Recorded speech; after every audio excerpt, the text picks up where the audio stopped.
o mangio, pago le bollette o pago l'affitto. Vi rendete conto cosa avete fatto? Cosa avete fatto?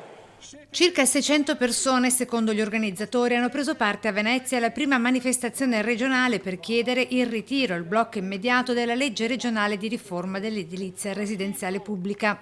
A Campo San Geremia, al centro della protesta, i meccanismi di ricalcolo degli affitti delle case ATER e il rischio di sfratto per molti inquilini, specie gli anziani, che con i nuovi criteri non avrebbero più diritto all'alloggio pubblico, con i pensionati che hanno protestato portandosi al seguito pure le sedie utilizzate per sedersi in prima fila durante il comizio. Costringete i vecchietti, gli anziani, le persone in difficoltà a mobilitarsi quando dovrebbero avere una vecchiaia tranquilla, di sicurezza, di tranquillità.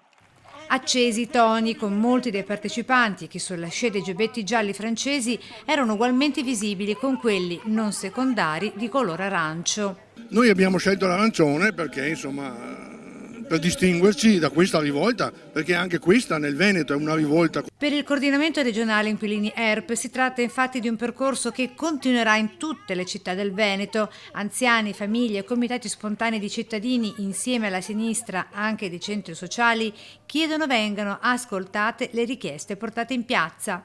Non siamo turisti, siamo qui per una battaglia politica e vogliamo appunto che questa legge sia tolta perché è sbagliata ed è iniqua. Per cui abbiamo maniera anche di farci vedere, oltre con gli striscioni e oltre con i cartelli, anche visivamente con il vestito che portiamo.